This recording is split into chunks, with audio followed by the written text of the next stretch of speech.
우리 사도행전 오늘 46번째 시간입니다. 제목 한번 따라해볼까요? 생명을 전하는 크리스천. 네, 크리스천의 가장 큰 본분은 무엇인가?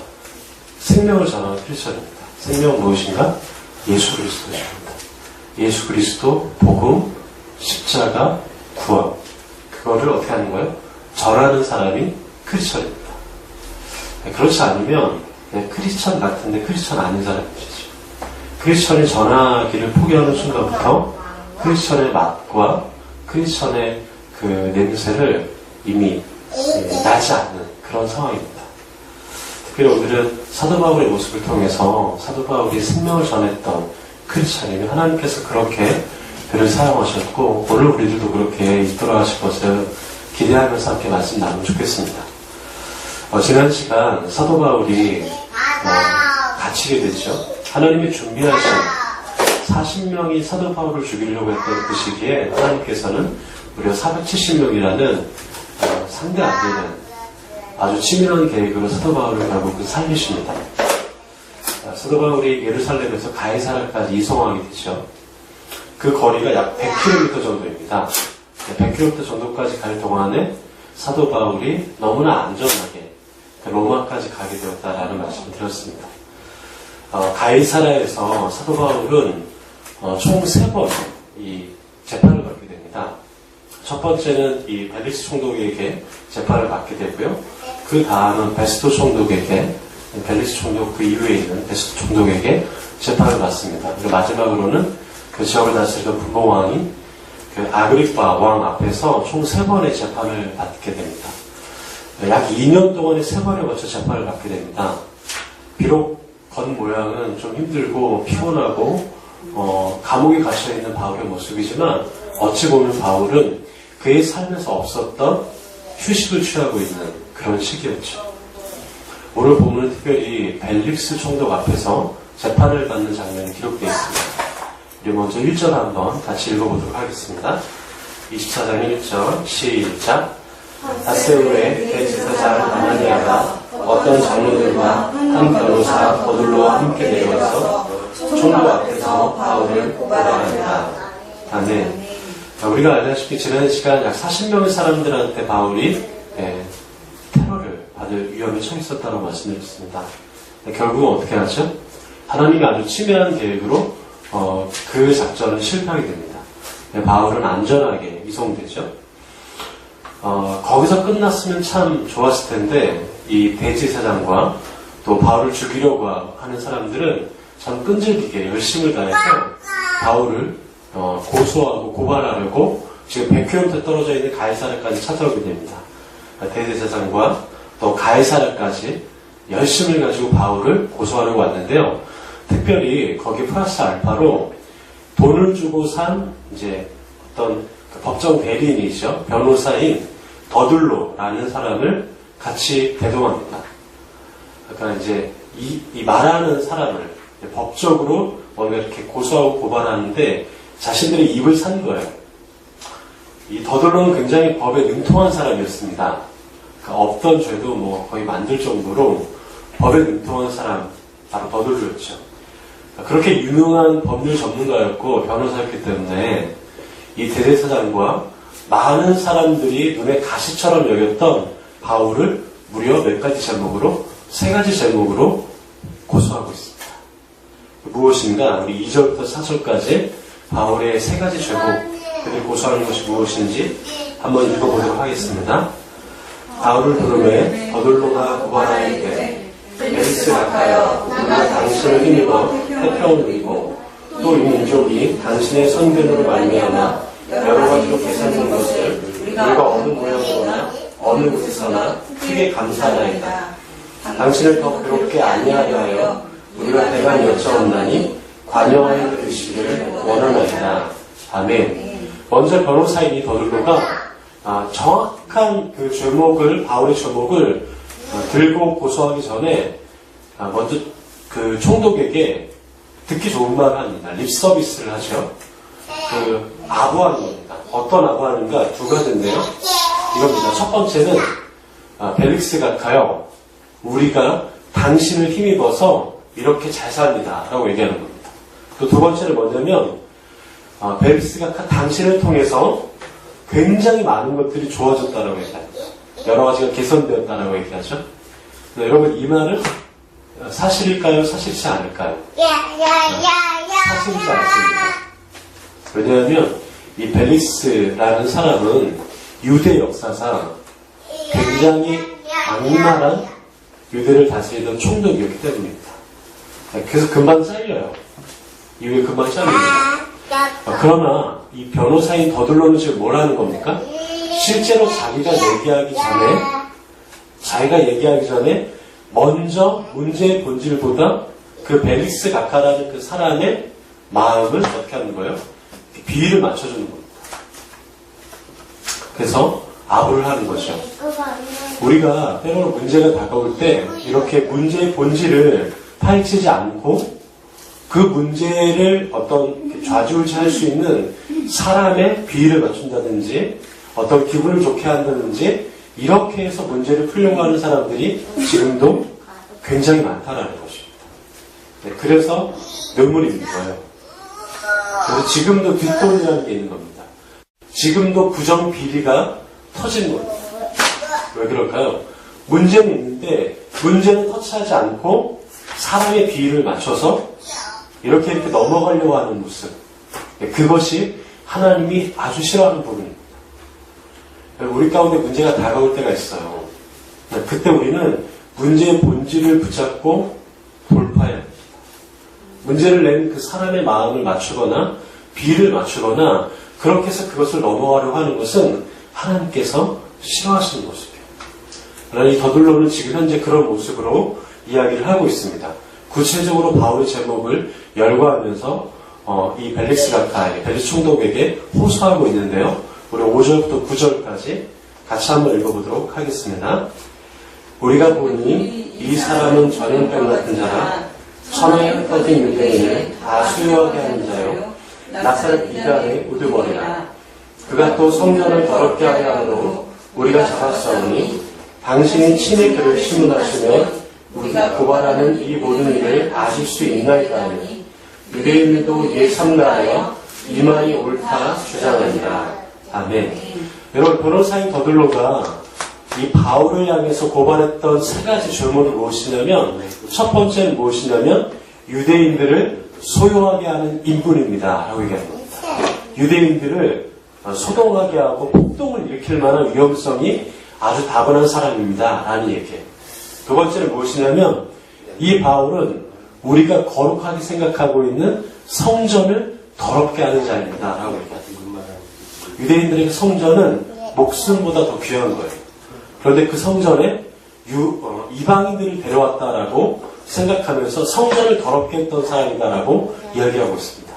마지막 세 번째는 무엇이냐면 이 바울은 나사렛 이단의 대표입니다 라고 얘기합니다.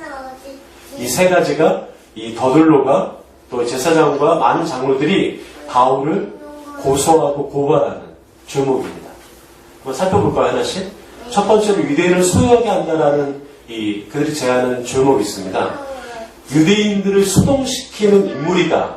그래서 당신들 나라 로마에도 어떻게 하는 거예요? 분명히 위험성을 가져다 줄 수 있는 그런 사람이다라는 걸 얘기합니다. 여러분 예수님께서 십자가에서 왜 돌아가시는지 여러분 알고 계세요? 예수님의 죄목이 뭔지 아십니까? 물론 근본적으로는 유대인들에게 유언을 받겠죠. 하나님의 아들이다라고 얘기해서 어떤 이 불경건한 그런 겁니다. 그러나 로마 입장에서 보면 유대인들을 폭동시키게 하고 소유시키게 하는 뭐예요? 정치권입니다. 그래서 십자가형을 받았잖아요. 이 십자가형은 아주 극악한 사형무술, 정치범들에게만 해당되었던 로마의 잔인한 처형이었죠. 예수님이 그래서 십자가형을 받으셨던 겁니다. 그러나 여러분 예수님께서 정치적으로 무슨 폭동을 일으키시려고 하는 그런 의도가 있으셨어요? 전혀 없으셨습니다. 오히려 하나님 것은 하나님께로 가해사할 것은 가해사께로 그렇게 예수님께서는 그러한 어떤 일만의 여지가 없었던 분이었는데 수많은 유대인들이 어떻게 해요? 정치적으로 폭동을 일으킬 만한 요소가 다분하다. 그래서 그렇게 로마 법정에 넘겨주지 않았습니까? 마찬가지예요. 지금 바울이 유대인들을 소유시킨다라고 하는 이 제목은 뭘까요? 바울도 역시 예수님과 똑같은 정치범이다. 너희 로마에 분명히 큰 해를 입힐 수 있는 위험인물이다. 이런 것들을 지금 고발하는 겁니다. 그러니까 로마 입장에서는 그 얘기를 들으면 어때요? 이 총독 입장에서는 옳거니하고 정말 당연히 처형할 수밖에 없게 되겠죠. 지금 이 더들로가 그거를 알고 있었던 거예요. 그래서 이 바울은 정치범이다 라는 거를 지금 첫 번째 이 제목으로 얘기하는 겁니다.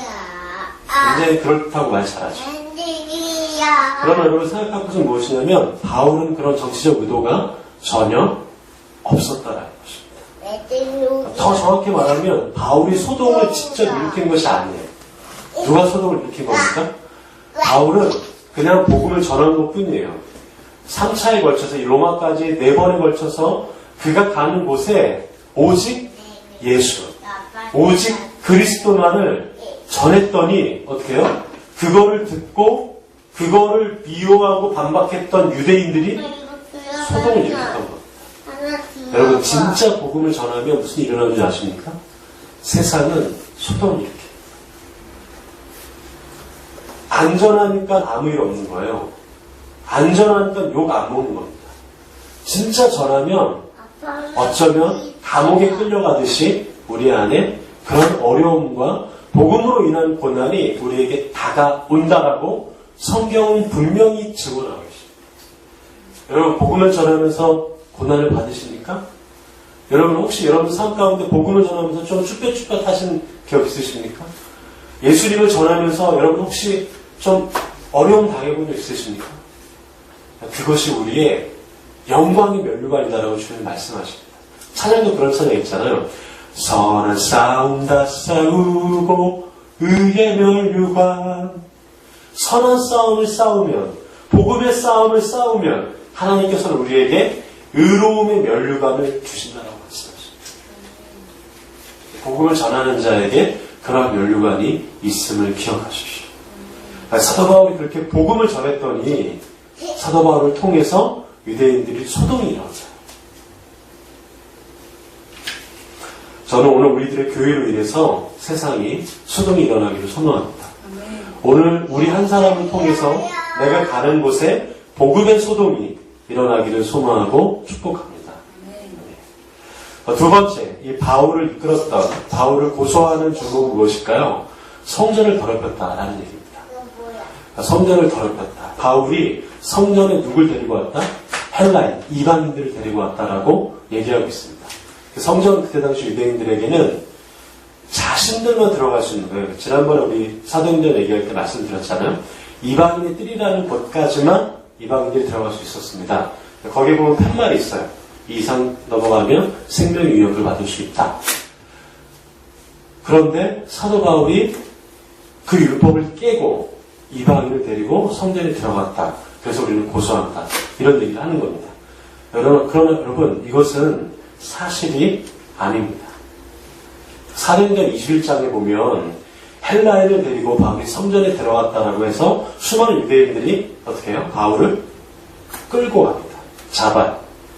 에베소 사람 드로비모라는 사람과 함께 길거리에서 그들이 같이 얘기하는 장면을 유대인들이 보고 그렇다더라 하면서 길거리에서도 드로비모라는 이방인과 얘기했으니 당연히 성전에도 들어갔겠지 라고 하더라, 뭐뭐 하더라 라는 그냥 소문으로 바울을 고소하는 겁니다.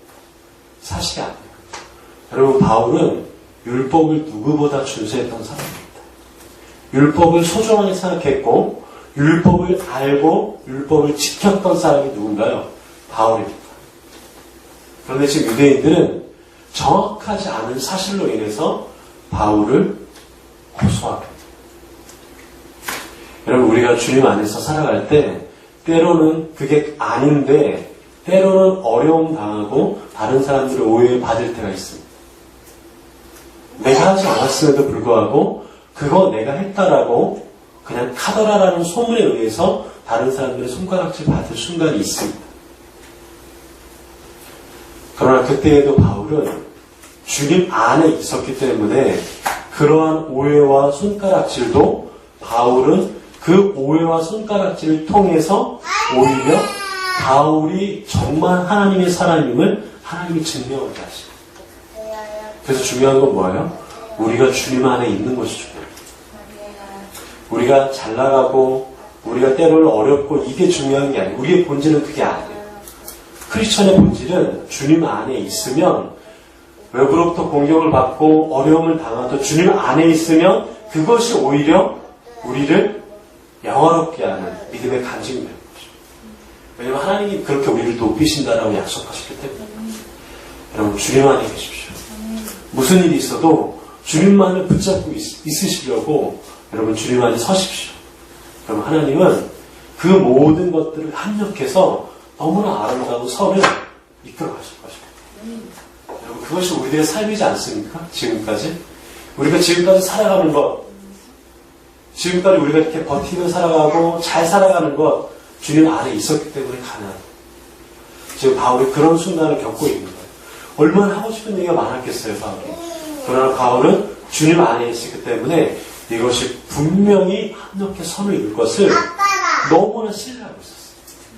그래서 이 고소에도 흔들리지 않았어요. 세 번째, 바울을 고소했던 제목은 무엇일까요? 이겁니다. 나사렛 이단의 우두머리다. 그래서 이단은 뭐냐면 어떤 단체라는 뜻이에요. 나사렛은 뭐냐면 여러분 예수님을 뭐라고 표현합니까? 나사렛 예수라고 하죠. 예수라는 이름은 당시에 굉장히 흔한 이름이었죠. 우리나라 그냥 뻔한 이름 중에 하나 이 정도입니다. 그래서 구별하게 나사렛에서 자란 예수님, 나사렛 예수, 구원자이신 예수 그리스도를 말하시는 거죠. 이 나사렛 예수 그리스도를 믿는 크리스찬들의 뭐라고 하는 거예요? 우두머리라는 겁니다. 우두머리 뭐예요? 여러분 어렸을 때 막 동네 싸움 이런 데 하면 동네 싸움의 가장 앞에서 제일 그 골목대장처럼 맨 앞에서 나가 싸우는 애들 있죠. 막 눈싸움 하면 맨 앞에서 이렇게 다 마구에서 던지는 애들 있잖아요. 침투하는 애들. 또 그런 사람들이 있거든요. 근데 그겁니다. 우두머리. 가장 앞에 있는 사람. 예수를 믿는 사람들 중에 누구예요? 바울이? 가장 앞에 있다라고 지금 고소하고 고발하는 거예요. 좀 이상하지 않습니까? 이때 당시에 초대교회의 지도자가 야고보도 있었어요. 예수님이 12제자도 있었잖아요. 어마어마한 베드로도 있었어요. 베드로, 요한, 야고보 엄청난 사람들이 지금 교회에, 예루살렘 교회의 뭐예요? 목회자예요. 지도자예요. 지금 바울은 어떤 사람입니까? 바울은 어떤 직책도 없어. 그냥 전도자야. 복음을 전하는 사람이라고. 근데 믿지 않는 사람들이 보니까 누가 예수를 믿는 사람들 중에 으뜸이라고 얘기하는 거예요? 제가 만약에 베드로나 야고보였다면 자존심 상했을지도 몰라요. 내가 예루살렘 교회 리더인데? 근데 사람들이 보는 시각은 뭐예요? 바울이 예수를 믿는 사람 중에 제일 우두머리라고 생각해요. 여러분, 사람들이 여러분 볼 때 예수님을 어떻게 믿는지를 누구나 알고 있다. 우두머리로 믿고 있는지 그냥 이름만 교육자하고 이름만 크리스천인지를 세상 사람들은 말하지 않아도 다 안다. 예수님은 그런 거를 원하세요. 우리가 예수님 믿는데 누가 봐도 우두머리라는 것을 세상 사람들이 다 안다라는 것을 말씀하죠. 왜 그랬을까요? 바울이 왜 그런 평가를 사람들로부터 받았을까요? 바울의 말이 늘 예수님을 전했기 때문에. 여러분, 직분이 그 사람을 증명해 주지 않아요. 예전에 여러분들이 겪었던 그 일이 여러분들의 지금 현재의 하나님과의 관계를 증명해 주는 보증수표가 될 수 없습니다. 지금 내가 하는 말. 바울은 자신의 입을 통해서 예수님을 전했습니다. 어딜 가든지. 하고 싶은 말, 예수. 해야 할 말, 예수. 지금 내가 만나도 하고 싶은 말, 예수. 그래서 사람들이 바울을 보니까 늘 입에 달린 게 뭐예요? 예수예요. 예수. 예수. 예수. 그러니까 그 말을 통해서 안 거예요. 아, 이 사람이 예수 믿는 사람 중에 우두머리구나. 또 바울의 행동을 통해서 바울의 중심에 누가 있다는 걸 아는 거예요? 예수님이 있다는 걸 아는 거예요. 바울의 행동을 보니까 말은 예수님이라고 하는데 행동은 딴 게 아니에요. 행동도 보니까 예수님인 거예요. 행동도 보니까 예수님이 중심에 있어. 예수님이 안 보이는데 예수님이 계시는 것처럼 살아요. 말을 예수님에 대해서 말하고 행동도 예수님을 중심으로 모시고 그리고 바울의 소원. 바울의 소원이 무엇일까요? 예수님을 전하는 거였어요. 여러분, 말이 예수님을 전했고 내가 하는 행동이 예수님을 중심으로 모셨고 내가 간절히 원하는 그 소원이 예수님이었던 사람이 바울이었기 때문에 사람들은 바울이 예수님 믿는 자의 우두머리라고 생각했어요. 오늘 내가 하는 말과 행동과 내가 간절히 생각하는 바램과 소원을 통해서 믿지 않는 사람들도 우리가 어떤 크리스천인지 내가 어떤 크리스천인지를 잘 알고 있다. 오늘 저는 주님 안에 이런 소망을 품습니다. 저 여러분들이 예수님 믿는 사람 중에 우두머리구나, 으뜸이구나 라는 그런 믿음의 고백이 있기를 소망하고 축복합니다. 변호사의 더들로는 이 세 가지의 주목을 이 벨릭스 총독에게 얘기하면서 아주 재밌는 표현을 합니다. 욕이죠. 욕. 우리나라도 옛날에 이 단어를 욕으로 썼으니까 욕이겠죠. 그게 뭐냐면 전염병이라고 표현합니다. 이게 이제 개혁 성경에서 보면 연병이랍니다. 이게 발음을 좀 이렇게 잘하면 연병 이렇게 되는데요. 전염병이라고 표현합니다. 여러분 전염병은 뭘까요? 콜레라, 장티푸스. 우리 얼마 전에 AI 뭐 이런 거 있잖아요. 조교감 같은 거 있잖아요. 그냥 막 이렇게 번져나가는 병이에요. 이 전염병은. 근데 그 세 가지 제목 얘기하면서 이 더들로가 하는 말이 이 바울은 연병입니다. 이렇게 얘기하는 거예요. 예. 무슨 말일까요? 이 바울은 막 옮기는 사람이다라는 거예요. 뭔가를 진짜 막 이 나쁜 의미죠. 이 더들어가야 되는 막 진짜 아무도 못 막게 막 옮기는 사람이다라는 거예요. 연병, 바이러스, 어떤 졸독감 이런 걸 한 번 퍼지면 한 번 흩어가면 막을 수 없는 거 있잖아요. 바울이 그런 연병이다라는 겁니다. 바울이 전염병이라는 말을 그렇게 무엇인가를 옮겼다라는 거예요. 무엇인가를 바울이 가면 저절로 옮겨지게 된다라는 겁니다. 바울이 그냥 가면 말을 하면 원하지 않는데 그냥 저절로 옮겨지고 저절로 영향을 받는다라는 것입니다. 그 옮겨진 것이 무엇일까요? 예수. 생명. 사랑. 그래서 크리스천은 전염병입니다. 크리스천은 가면 예수가 전해져요. 크리스천은 정말 크리스천을 가면 복음이 전해져요. 정말 교회는 그분의 생명이 전해지는 것이에요. 크리스천이 갔어. 아무 일도 일어나지 않았어. 그건 크리스천이 아닐 가능성이 큽니다. 크리스천이 갔어요. 아무런 일도 일어나지 않았어. 그건 교회가 아닐 수도 있어요. 크리스천은 그 사람이 가는 곳에 변화가 일어나요.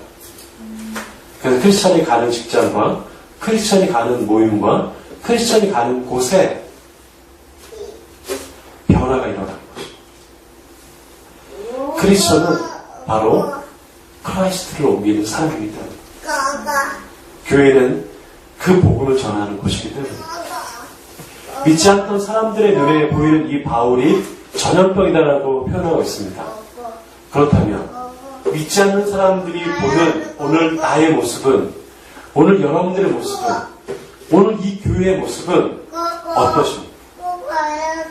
무엇인가를 끊임없이 옮기는 전염병이라고 그렇게 세상의 사람들이 여러분들을 평가하고 계십니다. 아니면 아무 일도 일어나지 않고 아무것도 전하지 않고 아무것도 말하지 않는 혹시 그러한 존재는 아니지 않습니까? 세상은 누구보다 전염병 같은 크리스천을 귀신같이 알고 있습니다. 사실 생각해보면 오늘 저도 또 오늘 여러분들도 여러분들에게 복음을 전해준 사람들 있잖아요.